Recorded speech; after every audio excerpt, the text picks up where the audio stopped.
ಸಮುಲ್ಲೇಖನ ಬಿತ್ತಯೇ ಸಚ್ಚಿದಾನಂದ ರೂಪಾಯ ಶಿವಾಯ ಬ್ರಹ್ಮಣೇ ನಮ. ಯಾಮಾಹು ಸರ್ವಲೋಕಾಣಾಂ ಪ್ರಕೃತಿಂ ಶಾಸ್ತ್ರಪಾರಗ ತಾಂ ಧರ್ಮಚಾರಿಣೀಂ ಶಂಭು ಪ್ರಣಮಾಮಿ ಪರಾಂ ಶಿವಾಂ.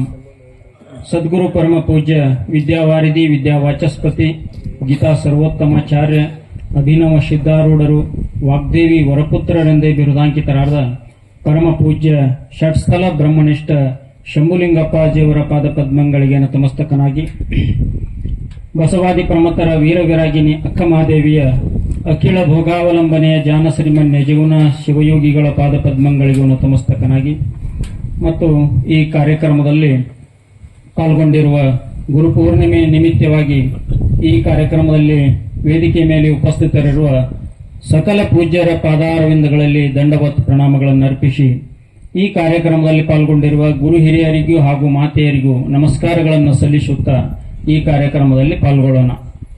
ಬಹುಶಃ ಇದುವರೆಗೆ ಅತ್ಯಂತ ಕಟ್ಟುನಿಟ್ಟಾದ ಸಮಯವನ್ನ ಹೇಳಿದ್ರು ನಮ್ಮ ಅಗ್ನಿಶರಣರು.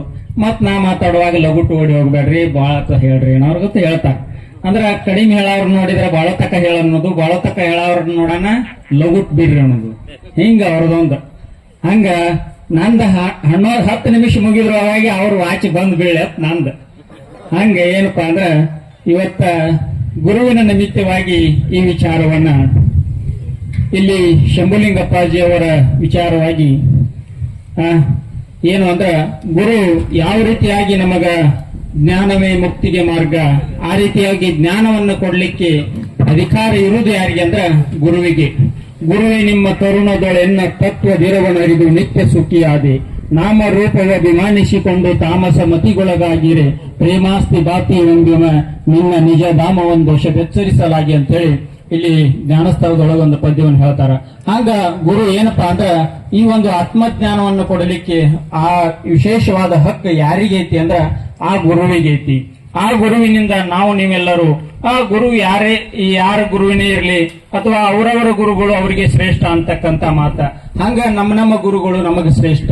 ಅದೇ ವಿಚಾರವಾಗಿ ಇಲ್ಲಿ ಹಲವಾರು ದಾರ್ಶನಿಕರು ಹಲವಾರು ವಿಚಾರಗಳಲ್ಲಿ ಬಹಳಷ್ಟು ವಿಚಾರಗಳು ಬಂದು ಹೋಗ್ಯಾವ. ಆದ್ರೆ ನಮ್ಮ ಶಂಭುಲಿಂಗಪ್ಪಗಳ ವಿಚಾರಗಳು ಬಹಳ ಸೂಕ್ಷ್ಮ ಇರ್ತಾವ, ಬಹಳ ನೆತ್ತಿಗೆಡಿಸಿಕೊಂಡ ತಿಳ್ಕೊಳಕ್ ಆದ್ರೂ ತಿಳಿಯಂಗಿಲ್ಲ ಅಂತ ವಿಚಾರಗಳದಾವು. ಹಲವಾರು ಜನ ಹಲವಾರು ಸಂದರ್ಭಗಳಲ್ಲಿ ಈ ಗುರುವಿನ ವಿಚಾರವಾಗಲಿ ಅಥವಾ ಸೂಕ್ಷ್ಮಾತಿ ಸೂಕ್ಷ್ಮ ಏನು ಅತಿ ಕಬ್ಬಿಣದ ಕಡಲೆ ಅಂತಕ್ಕಂತ ಏನು ಒಂದು 3-4 ಗ್ರಂಥದವಲ್ಲ, ಏನು ವಿಚಾರ ಚಂದ್ರೋದಯ, ವಿಚಾರ ಸಾಗರ, ವೃತ್ತಿ ಪ್ರಭಾಕರ, ವೃತ್ತಿ ರತ್ನಾವಳಿ ಅಂತಕ್ಕಂತ ಇವೇನೊಂದು 4 ಅದಾವಲ್ಲ, ಇವು ಅದರೊಳಗೆ ಅವರು ವಿಮರ್ಶೆ ಬಹಳ ವಿಶೇಷವಾಗಿತ್ತು. ಹಲವಾರು ಜನ ಈ ಭೋಗಕ್ಕೆ ಲಕ್ಷಣವನ್ನು ಮಾಡಿದ್ರು, ಏನ ಸುಖ ದುಃಖ ಅಣ್ಯತರ ಸಾಕ್ಷಾತ್ಕಾರ ಭೋಗ ಅಂತ ಹೇಳಿ ಲಕ್ಷಣ ಮಾಡಿದ್ರು. ಅವಾಗ ನಮ್ಮ ಶಂಭುಲಿಂಗಪ್ಪಗಳು ಆ ಲಕ್ಷಣವನ್ನ ಪೂರ್ವದಿಂದಲೇ ಯಾರೋ ಮಾಡ್ಕೊಂಡ್ ಬಂದಾರ ಅಂತ ಹೇಳಿ ಒಪ್ಕೊಂಡು ಹೋಗ್ಬೇಕಾಗಿತ್ತು. ಆದ್ರೂ ಒಂದು ಅವ್ರದ್ದು ವಿಚಾರ ಏನಂದ್ರ ಈ ಲಕ್ಷಣ ಏನಾಕತಿ ಅಂದ್ರ ಸ್ವರೂಪ ಸುಖದಲ್ಲಿ ಅತಿವ್ಯಾಪ್ತಿ ಆಕತಿ ಅನ್ನೋದನ್ನ ತಿಳ್ಕೊಂಡ ಇಲ್ಲ ಅಂತ ಹೇಳಿ ಸ್ವರೂಪ ಸುಖ ಭಿನ್ನ ಸುಖ ದುಃಖ ಅಣ್ಯತರ ಸಾಕ್ಷಾತ್ಕಾರ ಭೋಗ ಅಂತ ಹೇಳಿ ಆ ಲಕ್ಷಣವನ್ನ ಸ್ವಲ್ಪ ಬದಲಾವಣೆ ಮಾಡಿದ್ರು. ಅದನ್ನ ಬದಲಾವಣೆ ಮಾಡಿ ಇನ್ನು ಮಾಡ್ತಾನಂದ್ರೆ ಯಾರಿಗೆ ಸಾಧ್ಯ ಆಗುದಿಲ್ಲ. ಯಾಕಂದ್ರ ಅಲ್ಲಿ ಇನ್ನೊಂದು ವೃತ್ತಿ ಲಕ್ಷಣವನ್ನು ಹೇಳಿದ್ರು. ಅದಕ್ಕ ಇವರು ಏನಂದ್ರ ಪ್ರಕಾಶಕ ಪರಿಣಾಮವಾದ ಅವಿದ್ಯೆ ಇಲ್ಲವೋ ಅಂತಃಕರಣದ ಪರಿಣಾಮಕ್ಕೆ ವೃತ್ತಿ ಎನ್ನುತ್ತಾರೆ ಅಂತ ಹೇಳಿ ಇವರು ಅದಕ್ಕ ಮತ್ತೊಂದು ವಿಶೇಷತೆಯನ್ನು ಕೊಟ್ಟರು. ಮುಂದೆ ಜೀವನ್ಮುಕ್ತಿ ಲಕ್ಷಣ ಏನು ಅಂದ್ರ ದೇಹಾದಿ ಪ್ರಪಂಚ ಪ್ರತೀತಿ ಆದಾಗ್ಯೂ ಬ್ರಹ್ಮ ಸ್ವರೂಪದಿಂದ ಸ್ಥಿತಿ ಉಂಟಾದರೆ ಅದು ಜೀವನ್ಮುಕ್ತಿ.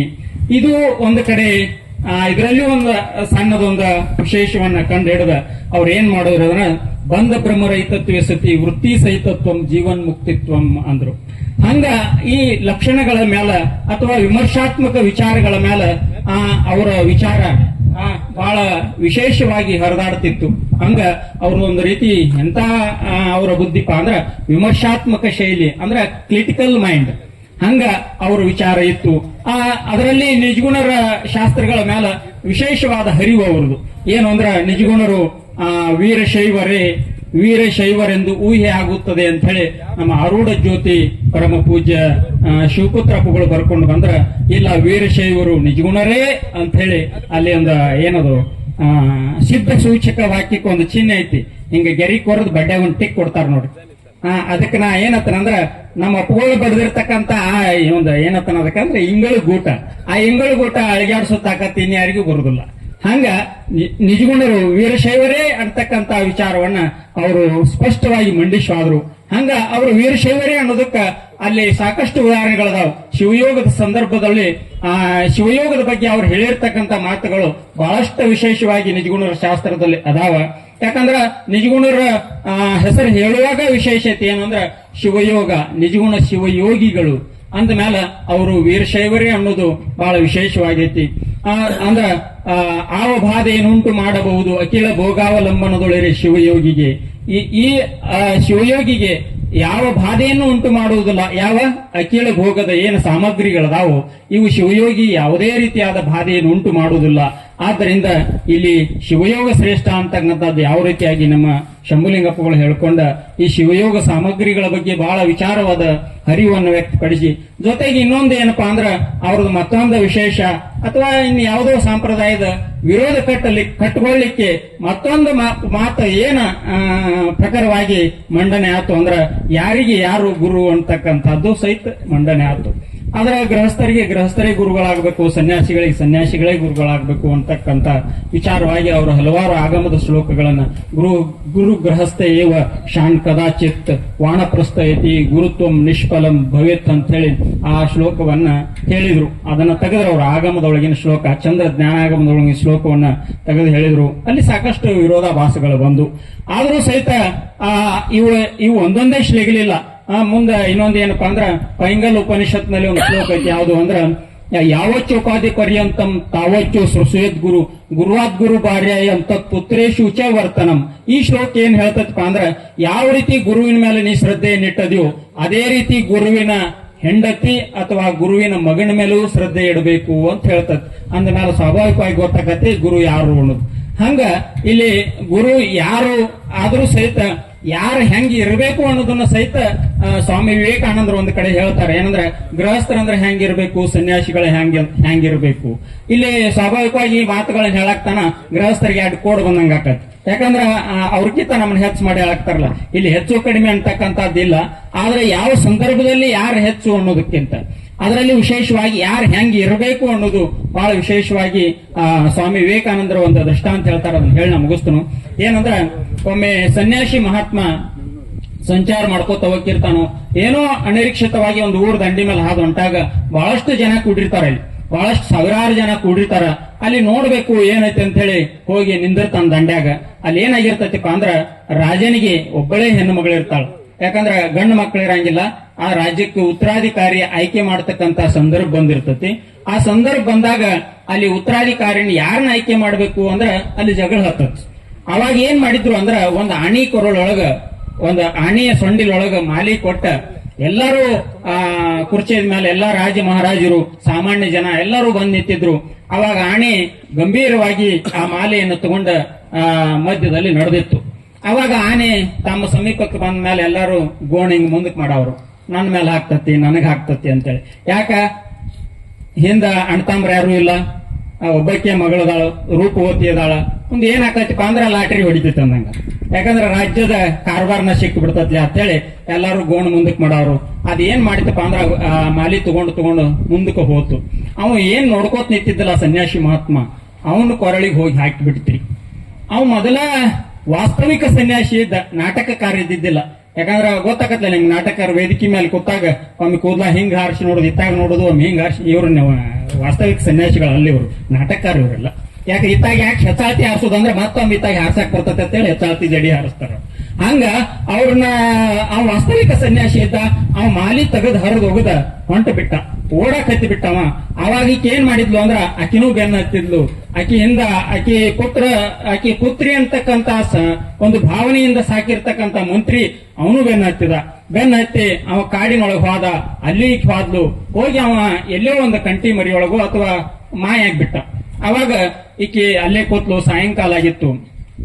ಸಾಯಂಕಾಲ ಆದ ಸಂದರ್ಭದೊಳಗ ಏನಾಯ್ತು ಅಂದ್ರ ಚಳಿ ಗಾಳಿ ಬಿಟ್ಟಾಗ ಅಲ್ಲಿ ಮಂತ್ರಿನೂ ಅಲ್ಲಿ ಬಂದು ಒಂದು ಆಲದ ಗೆಡ್ಡದ ಕೆಳಗಡೆ ಕೂತಿದ್ರು. ಕೂತ ಸಂದರ್ಭದೊಳಗೆ ಏನಾಗಿತ್ತು ಅಂದ್ರ ಆಕೆ ಕಾಲಿನಲ್ಲಿ ರಕ್ತ ಸೋರ್ಲಿಕ್ಕತ್ತಿತ್ತು, ತಂಡೆ ಹತ್ತಿತ್ತು. ಆದ್ರೂ ಸಹಿತ ಅವರು ಕೂತಿದ್ರು. ಕೂತಾಗ ಮ್ಯಾಲ 2 ಪಕ್ಷಿಗಳು ಕೂತಿದ್ದು. ಎರಡು ಪಕ್ಷಿಗಳು ಅಥವಾ ಪಾರಿವಾಳು ಅಥವಾ ಬೆಳವು ಹಿಂಗೇನೋ ಅಂದ್ರೆ ಎರಡು ಪಕ್ಷಿಗಳು ದಂಪತಿ ಪಕ್ಷಿಗಳು ಗೂಡು ಕಟ್ಟಿದ್ದು ಅಲ್ಲೇ ಅವು ಎರಡು ಪಕ್ಷಿಗಳು ಕೂತಿದ್ದು ಕೂತಾಗ ಅವು ನೋಡಿದು ಇಲ್ಲ ಕಾಡಿನೊಳಗೆ ಅನಿರೀಕ್ಷಿತವಾಗಿ ಬಂದಾರ ಇವರು ಎಷ್ಟಾಗ್ಲಿ ನಮ್ಮ ಅತಿಥಿಗಳು ಅತಿಥಿ ದೇವೋಭವ ಅಂತ ಇರ್ತತಿ ಆದ್ರಿಂದ ಇವ್ರನ್ನ ಸತ್ಕಾರ ಮಾಡುವುದು ಅಥವಾ ಇವರಿಗೆ ಒಂದು ಏನು ನಾವು ಮಾನಪಾನ ಅಂತೀವಲ್ಲ ಹಂಗ್ ಮಾಡುವುದು ಇವರ ಯೋಗಕ್ಷೇಮ ನೋಡ್ಕೊಳ್ಳೋದು ನಮ್ಮ ಧರ್ಮತಿ ಆದ್ರಿಂದ ನೀವೊಂದ್ ಸ್ವಲ್ಪ ಕಟ್ಟಿಗೆ ಗೋಳೆ ಹಾಕು ನಾ ಎಲ್ಲಿಂದರ ಹೋಗಿ ಒಂದ್ ಸ್ವಲ್ಪ ಕಿಚ್ಚು ತರ್ತನು ತಂದ ಅವ್ರ ಊರಿ ಕಾಸುಗೋಲಿ ಅಂತ ಹೇಳಿ ಈಕಿ ಹೆಂಡತಿ ಪಕ್ಷಿಯಲ್ಲಿ ಕಟ್ಟಿಗೆ ಗೋಳೆ ಹಾಕ್ತು ಅದು ದೂರಿಂದ ಎಲ್ಲಿಂದಲೂ ಒಂದು ಬೆಂಕಿ ತಂದು ಅದ್ರೊಳಗೆ ಹೋಗಿತ್ತು ಆವಾಗ ವಿಶೇಷವಾದ ಜ್ವಾಲೆಯಾಗಿ ಅದು ಉರಿಲಿಕ್ಕತ್ತಿ ಅವ್ರು ಕಾಸುಗಳಾಕತ್ರು ಮತ್ತೆ ನಾವು ಊಟಕ್ಕೆ ಬೇಕಲ್ಲ ಏನಾರೇ ರಾಜ ಮಹಾರಾಜರಂದ್ರೆ ಹೆಚ್ಚುವರಿಯಾಗಿ ಮಾಂಸ ಸೇವನೆ ಮಾಡ್ತಿರ್ತಾರ ಅವಾಗ ಅದು ಗಂಡು ಪಕ್ಷಿ ಏನ್ ಹೇಳ್ತೀವಿ ಅಂದ್ರ ಇಲ್ಲ ಅವ್ರಿಗಿನ್ನ ತಿನ್ನಾಕೆ ಹಣ್ಣು ಬೇಕು ಅದಕ್ಕಿನ್ನ ನಮ್ಮನ್ನು ಬಿಟ್ರೆ ಮತ್ತಿನ್ ತಿನ್ನಾಕಿಲ್ಲ ಏನೂ ಇಲ್ಲ ಅದಕ್ಕೆ ನಾ ಬೆಂಕಿ ಹೊರಗೆ ಹಾರ್ಕೋತನು ಅವ್ರು ನನ್ನ ಆಹಾರವಾಗಿ ಸ್ವೀಕಾರ ಮಾಡ್ತಾರ ಅಂತೇಳಿ ಅದು ಬೆಂಕಿ ಒಳಗೆ ಹಾರ್ಕೋತು ಅವಾಗ ಅದು ಹೆಣ್ಣು ಪಕ್ಷಿ ಏನತ್ತು ಇಲ್ಲ ನನ್ನ ಪತಿರಾಯ ಅತಿಥಿ ದೇವೋಭವ ಅಂತೇಳಿ ಅತಿಥಿಗಳಿಗೆ ತನ್ನ ಪ್ರಾಣವನ್ನ ಅರ್ಪಣೆ ಮಾಡ್ಯಾನ ನನ್ನ ಪತಿ ಮಾರ್ಗದಲ್ಲಿ ನಾನು ಹೋಗ್ಬೇಕಂತೇಳಿ ಆ ಹೆಣ್ಣು ಪಕ್ಷಿನೂ ಅದ್ರೊಳಗೆ ಹಾರ್ಕೋತು ಇನ್ನು ಎರಡು ಮರಿ ಇದ್ದು ಮ್ಯಾಲ ಅವ ಮರಿ ಏನ್ ಮಾಡಿದ್ರಪ್ಪ ಅಂದ್ರೆ ಇಲ್ಲ ನಮ್ಮ ಪರಂಪರೆ ನಮ್ಮ ತಂದೆ ತಾಯಿ ಇದೇ ಪರಂಪರೆಯೊಳಗೆ ಬಂದವರು ಅದೇ ಪರಂಪರೆಯೊಳಗ ನಾವು ಹೋಗ್ಬೇಕು ಅಂತೇಳಿ ಅವು ಅಲ್ಲಿ ಹಾರ್ಕೊಂಡಾಗ ಅಲ್ಲಿ ಏನಾತಪ್ಪ ಅಂದ್ರ ಅವು ಶ್ರೇಷ್ಠವಾದ ಗೃಹಸ್ಥ ಧರ್ಮವನ್ನ ಪಾಲನೆ ಮಾಡಿದ್ವು ಗೃಹಸ್ಥರಂದ್ರ ಹಿಂಗಿರ್ಬೇಕು ಸನ್ಯಾಸಿಗಳಂದ್ರ ಹಂಗಿರ್ಬೇಕು ಅಂತೇಳಿ ಸ್ವಾಮಿ ವಿವೇಕಾನಂದರು ಒಂದ್ ಕಡೆ ಬರ್ಕೊಂಡು ಬಂದಾರ ಹಂಗ ಇಲ್ಲಿ ಆ ವಿಚಾರವನ್ನ ನಮ್ಮ ಶಂಭುಲಿಂಗಪ್ಪಗಳು ನಮಗ ವಿಶೇಷವಾಗಿ ತಿಳ್ಕೊಂಡು ಬಂದಾರ ಅಲ್ಲಿ ಆದ್ರಿಂದ ಅಂತಹ ವಿಶೇಷವಾದ ವಿಚಾರವನ್ನ ನಾವು ನೀವೆಲ್ಲರೂ ಇನ್ನು ಮುಂದೆ ಹಲವಾರು ಪೂಜ್ಯರು ಹೇಳ್ಕೊಂಡು ಬರ್ತಾರ ಅವರಲ್ಲಿ ವಿಶೇಷವಾಗಿ ಇವತ್ತು ಏನಪ್ಪಾ ಅಂದ್ರ ಶಿವಾದ್ವೈತದ ನಿಲುವು ಮತ್ತು ವೃತ್ತಿ ರತ್ನಾವಳಿ ಅಂತಕ್ಕಂಥ ಶಂಭುಲಿಂಗಪ್ಪಾಜಿ ಅವರು ಶಿವಾದ್ವೈತ ಅಂತಕ್ಕಂಥ ಗ್ರಂಥವನ್ನು ಅವರು ಮೊದಲು ರಚನೆ ಮಾಡಿದ್ರು ಅದರ ಮುದ್ರಣ ಮುಗಿದಿತ್ತು ಅದನ್ನ ಮರುಮುದ್ರಣವನ್ನ ಮತ್ತು ವೃತ್ತಿ ರತ್ನಾವಳಿ ಗ್ರಂಥವನ್ನ ಹಿಂದಿಯಲ್ಲಿ ಇರತಕ್ಕಂಥದ್ದನ್ನ ನಮ್ಮ ಕೋಲೂರು ಕೃಷ್ಣಗೌಡ ಅಪ್ಪಾಜಿ ಅವರು ಅದನ್ನ ಅನುವಾದ ಮಾಡ್ಯಾರ ಅದು ಗ್ರಂಥಗಳ ಬಿಡುಗಡೆ ಸಮಾರಂಭನೂ ಇವತ್ತೈತಿ ಆ ಒಂದು ಶುಭ ಸಮಾರಂಭವನ್ನು ನೋಡಿ ನಾವು ನೀವೆಲ್ಲರೂ ಪುನೀತರಾಗೋಣ ಅಂತ ಹೇಳಿ ನನ್ನೊಂದೆರಡು ಅಗ್ರೂಪ ಸೇವೆಯನ್ನ ಸದ್ಗುರುಗಳಿಗೆ ಅರ್ಪಿಸಿ ಸಮರ್ಪಣೆ ಹರಿವಂತ